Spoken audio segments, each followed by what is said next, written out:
As we're creeping closer and closer to the end of the year, I want each and every one of you to remember the points of self-love, of doing things from a place of not lust and distraction, but from a place of actually pushing yourself forward to where you are meant to be, not just going through the motions of living, but actually enjoying life every single moment. And if you are not excited about the things that are in your life, whether that be your relationship or your job or your hobbies, make a difference, because as cliche as it is, we do only live once, and you should be able to experience everything that you want to experience in this lifetime, obviously with no harm to yourself or others, but do the things that bring you a sense of pleasure, not merely a sense of distraction and a sense of pushing towards lust. You are better than that with the Devil card falling out. There's a lot of toxicity of you keeping yourself caged and not allowing yourself to experience things fully, simply because it might not be logical, or it might not be practical, or you might be too scared to make a change in your life, to take those risks that are going to push you forward.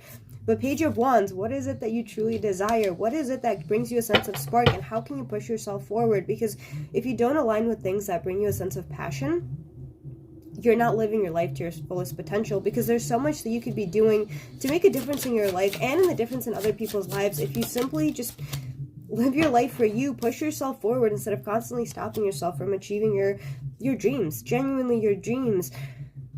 The only obstacles that exist are the ones that you believe exist. If you constantly come up with excuses for yourself, you are always going to find more. You are always going to find more reasons to not make a change, to not take those risks, to not push forward.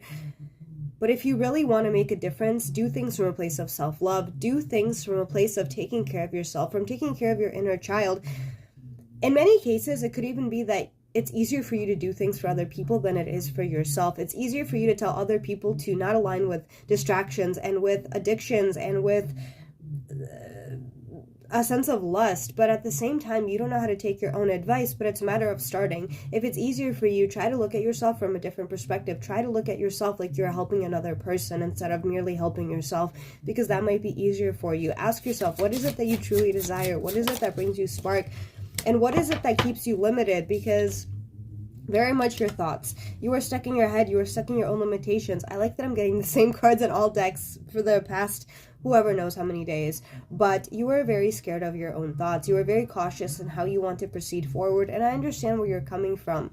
But as I said, you only live once, and there are two options. You either sit in your head thinking about what you could be doing and potentially never do it, and then live in the regret of what if I actually tried, or you try that thing and it either works out or it doesn't work out. If it works out, perfect, great, wonderful. If it doesn't work out, also perfect, great, wonderful, because that means that pathway was not for you. But the only way that you can fail is if you give up, if you stop trying, and if you stop moving forward and you constantly sit in your head.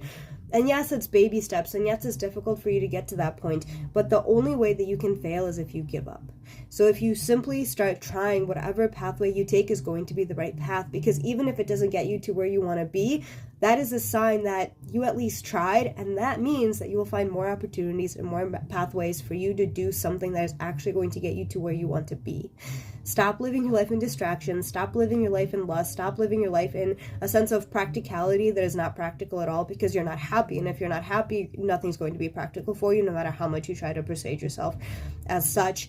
Focus on the things that bring you a sense of pleasure. Align yourself with those things, and consider what are your limitations and how many of those limitations are actually just in your head, because I'm pretty sure it's all of them.